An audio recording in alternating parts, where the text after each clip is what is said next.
Time for business, and Sandra Afeno has returned from a weekend where she celebrated her birthday. Hello, Sandra. And belated happy birthday to you. Thank you very much, Ajo. I have a lot in business tonight, but we'll start from the Continental Free Trade Agreement, actually, where there's some good news for Ghana. So we'll get into that in a bit. Please go ahead. Hello. All right, good evening. My name is Sandra and I'm happy and welcome to business. Ghana has made some advances in its bid to host the Continental Free Trade Area headquarters for the African Union. This follows a decision by the African Union Commission to dispatch a 10-member delegation to inspect facilities earmarked for the office, accommodation and other auxiliary services within the central business districts of Accra. Ebenezer Sabute has more in the following report.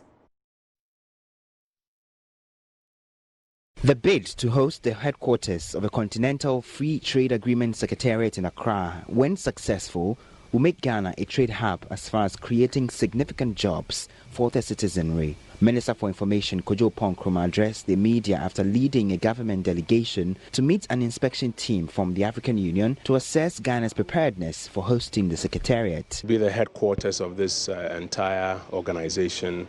It will come with about 100 jobs associated with it.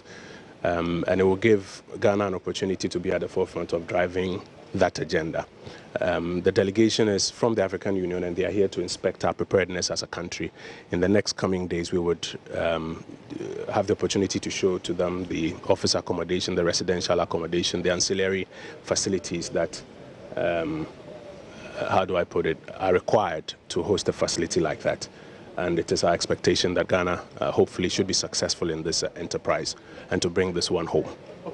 The team will be presenting a report to the chairman of the African Union after its assessment of some accommodation facilities provided by Ghana to be used for the office secretariat. Rosette Kindi-Katunje is Director of Integration at the Bureau of the AU Chairman's Office. She has been speaking about the visit to the country. Of assessing how the member states that have offered Ghana Inclusive can contribute in a very significant and a very real way in actualizing the objectives and aspirations of the continent regarding the African Continental Free Trade Area.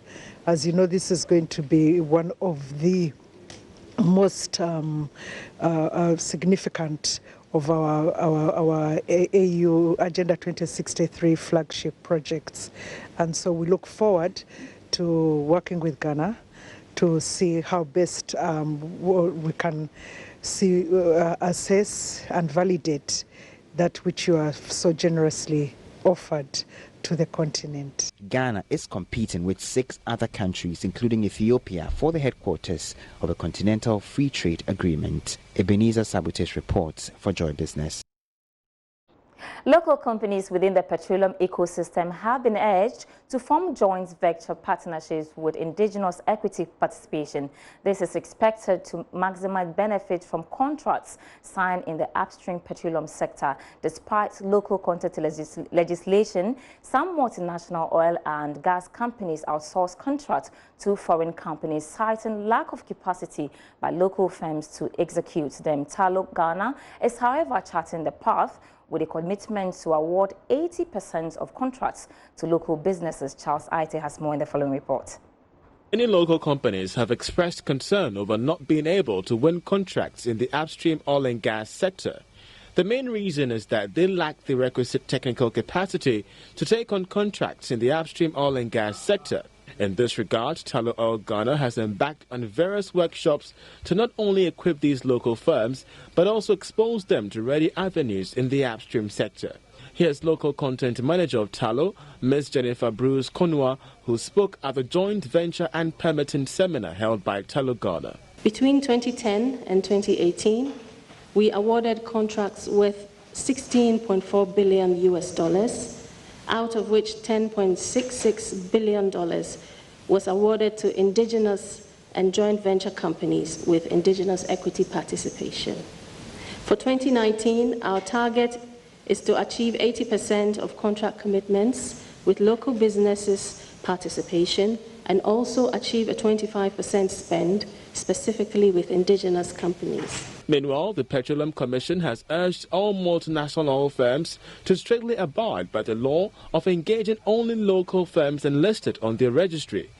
Nana Ekiaje is head of legal for the Petroleum Commission. A REG or an FPSO, you should be part of it.